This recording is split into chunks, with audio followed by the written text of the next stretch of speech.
Hey there, thanks for clicking on this video and giving me a shot. It can be argued that everything that someone does in their life is a form of art. There's an art to survival, there's an art to expression, there's an art to day-to-day activities that we all do. I think it's fair to say, depending on your perspective, that everything is art. In a previous video, I went with the definition of art as creative expression. It's short, directly to the point, and it kind of sums up the whole idea of what I think art is all about. If you're new to my channel, I made a promise to myself and to the people who watch my videos that I would post every single day of this year. Partially because it's an experiment to document my progress as a content creator, but also because I have a lot of different things I like to express to the world, and thank you very much for choosing to spend time listening to some guy on his couch rant about art. I started posting December 31st of last year, so I've been posting every single day of this year so far. And I have to admit, it's been a challenge. It's taken a lot out of me, but it gets me thinking on a daily basis and gets me planning ahead, trying to figure out what I'm going to do for my next video. It's certainly been an accelerated learning course too. I've been learning how to edit videos, how to shoot things better, how to get the lighting better. I'm still struggling with a lot of this stuff in the technical aspects. I think largely in part because I'm working a full-time job. I have many different hobbies I like to keep up on, and I'm just a busy guy overall. I keep myself relatively busy, and I love my naps. I take naps however often I can and whenever I can. The point is, if you are an aspiring content creator and you're thinking about posting, I highly advise you do get started as soon as possible. However, I wouldn't hold yourself to any specific standards of posting, say, every single day or something like that.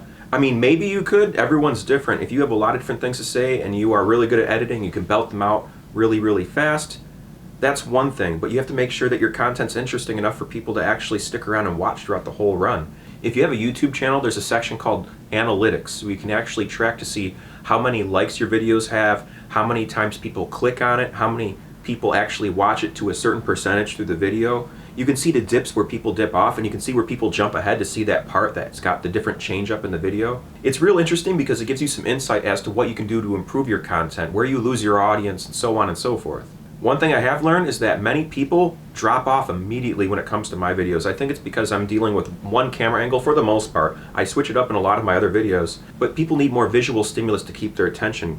They say that somewhere in the 70s and 80s we entered what they call the age of information, and then by the 80s or 90s they said something called the Nintendo generation, and then by the 90s we had the PlayStation generation, and then by the O's we had something I like to call the YouTube generation, where people just lost a lot of attention span. If something doesn't grab your attention, click back, click somewhere else, click another video. There's so many different options in how you can spend your time on the internet. It's real hard to compete. Anyways, I think I might be getting off track. If you're thinking about starting a YouTube channel, I highly suggest that you get started immediately. Just get over that hurdle, jump right into the water, start learning how to swim. There's plenty of different tutorials out there that can teach you how to learn different programs such as Shotcut.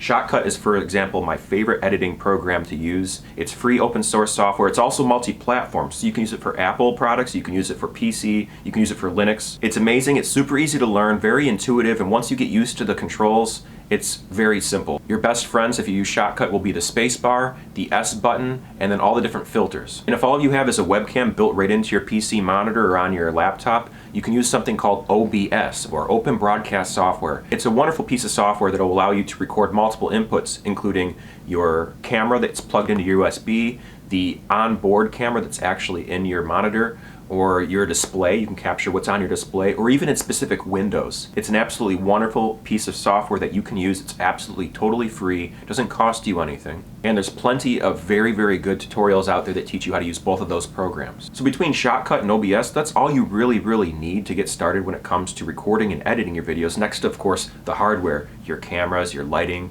your sound equipment, etc.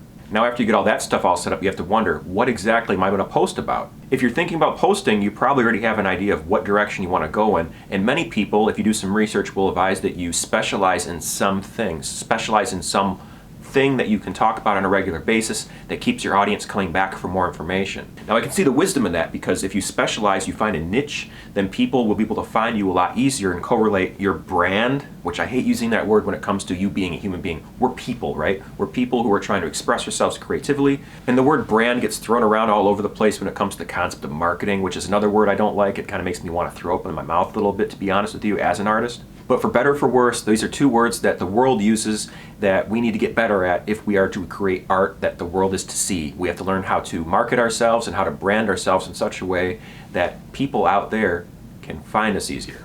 So if you have things to post about, fantastic. If you don't have things to post about, you can do what I did and just start off by talking and make a vlog out of stuff. Just start saying things and recording it. Introduce yourself to the world. What makes you special? Why are you the amazing Flec? If you watch my first video, it's about 32 minutes of me rambling on and on about how I talked about I was going to make a YouTube channel for all of 2020, and it's New Year's Eve and I had about 45 minutes left before I had to do something to keep that promise to myself. And I did it. I started my YouTube channel that evening, and I don't think I posted it until January 1st, which was like 1 or 2 in the morning, but I did it. I started recording New Year's Eve, and I fulfilled my promise to start my YouTube channel in 2020. It was hard. It was hard to turn on the camera and just start talking, but after a while I got more and more comfortable and more confident in what I was saying.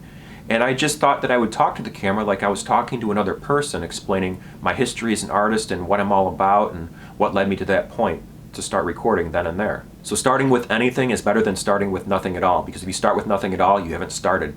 You just haven't started, so you have to do something.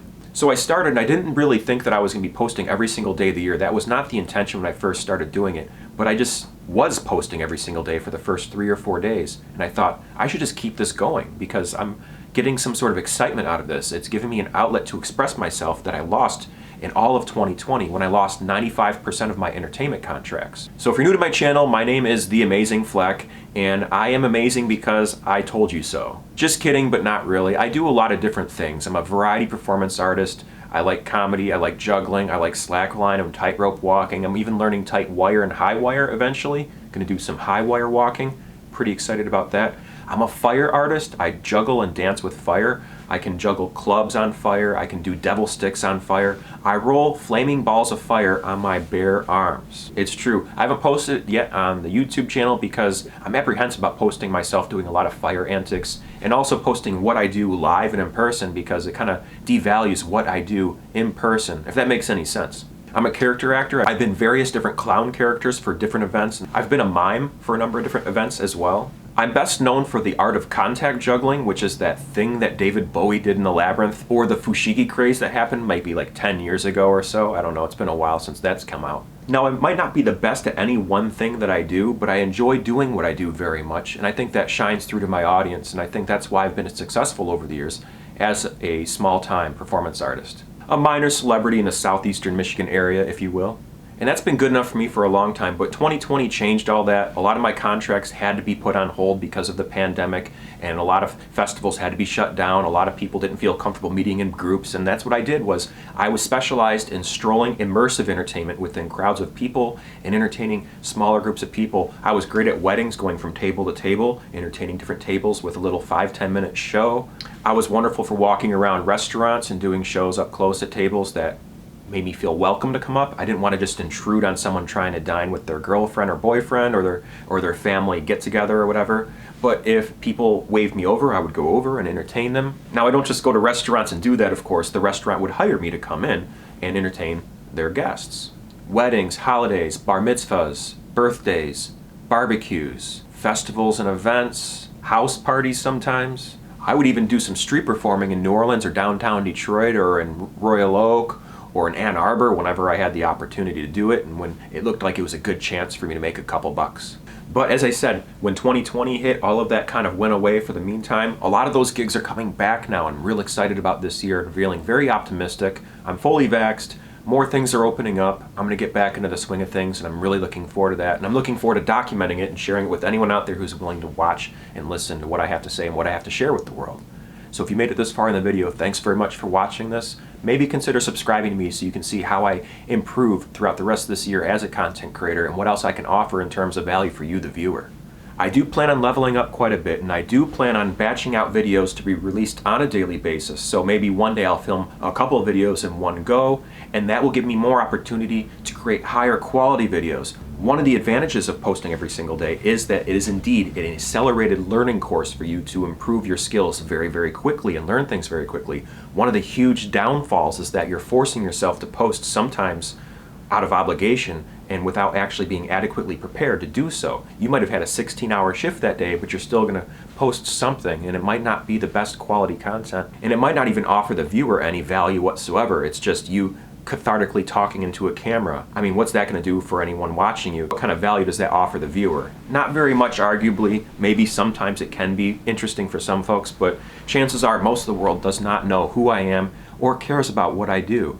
So this is my opportunity to share it with the world and find a way for them to enjoy it, make it interesting for them somehow. And just a couple days ago, I updated my playlist section here on my channel. So please, if you find what I have to say interesting in some regard, or think that I might have more interesting information to share, I think I do, and the best way to find that information is to go to my playlist section. I made a bunch of playlists that organizes the content that I've already made here on YouTube, and I'll continue to organize it in this sort of fashion. So whenever I make a new video, I'll put it in the appropriate categories to make it easier for people to find videos that might pique their interest. Because they say if you want to be successful here on YouTube or even in the world of content creation, you have to specialize. And I'm going against all of the recommended rules. Like, they're saying that you should not post every single day. You should take some time to make a quality video and then put it out. Because that one video, if it goes viral, can get you all the likes and subscribers that you'll ever actually need, instead of consistently producing videos that might turn people away from watching your content because you're obviously just churning out crappy YouTube videos. Which arguably I could be guilty of, but I'm putting my heart and soul into many of these. There's a couple that I've kind of phoned in and you can see them, and I've actually made a playlist on my channel of horrible videos that I've made. I don't want to erase my mistakes. I want people to see those mistakes, and I want them to understand that's one of the downsides of posting every single day here on YouTube. So this is going to be an experiment, a showcase for the rest of the world to see what can go wrong if you post every single day.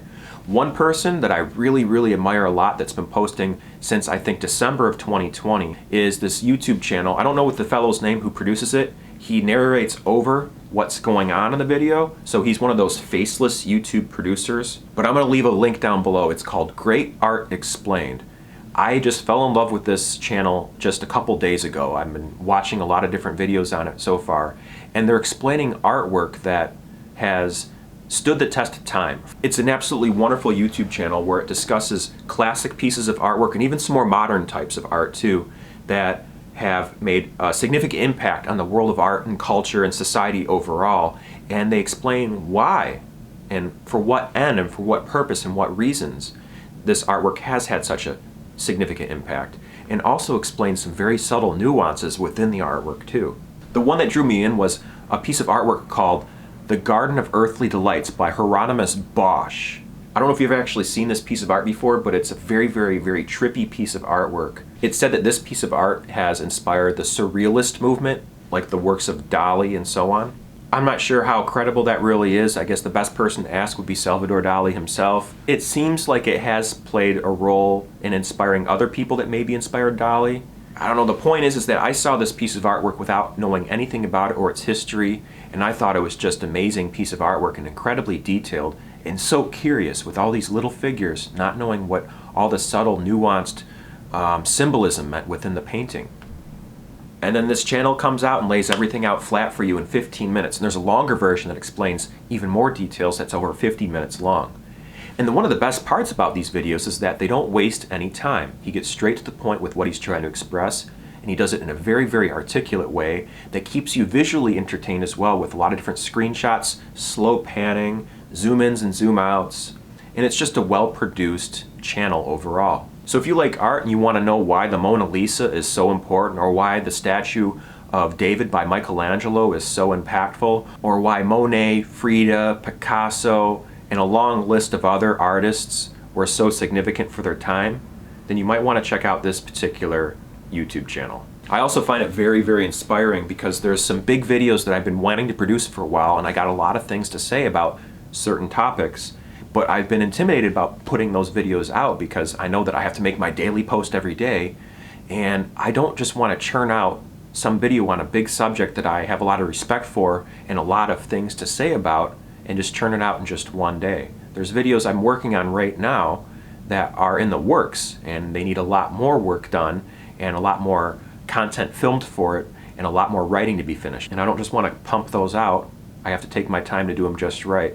And this particular YouTube channel of Great Art Explained is a good source of inspiration for me when it comes to that sort of thing. So please subscribe to this channel and look out for more exciting content in the future when it comes to art, culture, thinking, language, logic. We got a list here. Let's just read the list. Dreams, jokes, cooking shows, my horrible videos and my somewhat decent videos that I'm kind of proud of with how I produced them so far. Technology and free open source software programs. I love the idea of multi-platform free open source software programs. If you're a starving artist and all you have is a cell phone or just the simplest of recording equipment, with free open source software programs, you can do anything. You can create all of that digital content you ever wanted to without having to pay any money to do it. It's an amazing time to be alive. We have all the information at our fingertips, and we're not doing anything with it, collectively speaking. I want to do stuff on social commentary and sociology. I want to review different books. I want to review different products that I believe in. I always like making top lists of things that I have enjoyed over the years, like top 10 this, top 5 that. I've made a number of different videos when it comes to real estate and buying a home because I am currently in the market for buying my first home ever in the southeastern Michigan area, so I've made a whole entire playlist for that alone. I've always loved philosophy, the idea of religion, philosophy, God, atheism, and everything in between. I also want to dedicate a decent amount of content to the idea of frugal living and living within one's means and without a lot of money and without compromising your overall well-being, your health, your happiness. Your happiness and your health are top priority. What good is being healthy if you're not happy, and what good is being happy if you're not healthy? You know what I mean? So to bring all that full circle, if you can manage to be happy without having a lot of money, then when you do have money, you can appreciate it a lot more and do better things with it, because if you don't need it, you can use it for your artwork and for your expression and to help other people too even.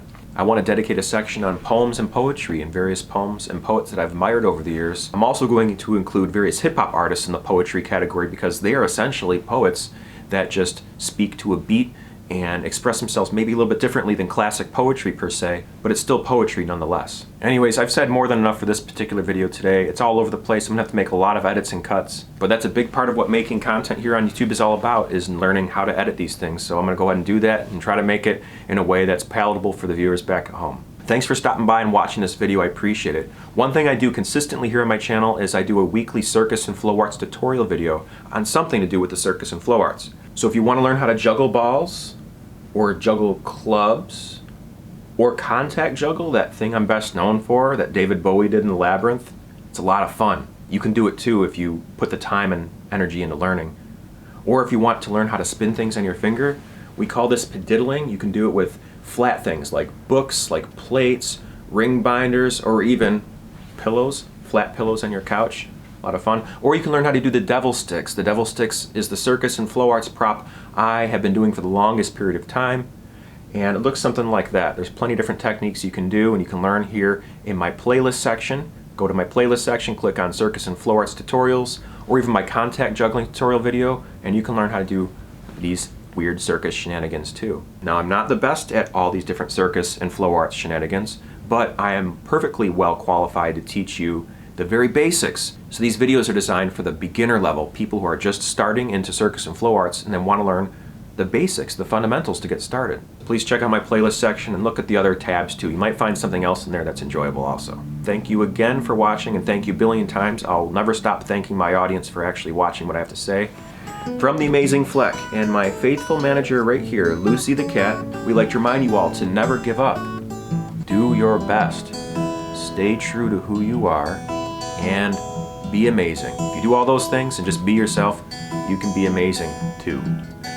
All right, thanks for watching everyone, and good night.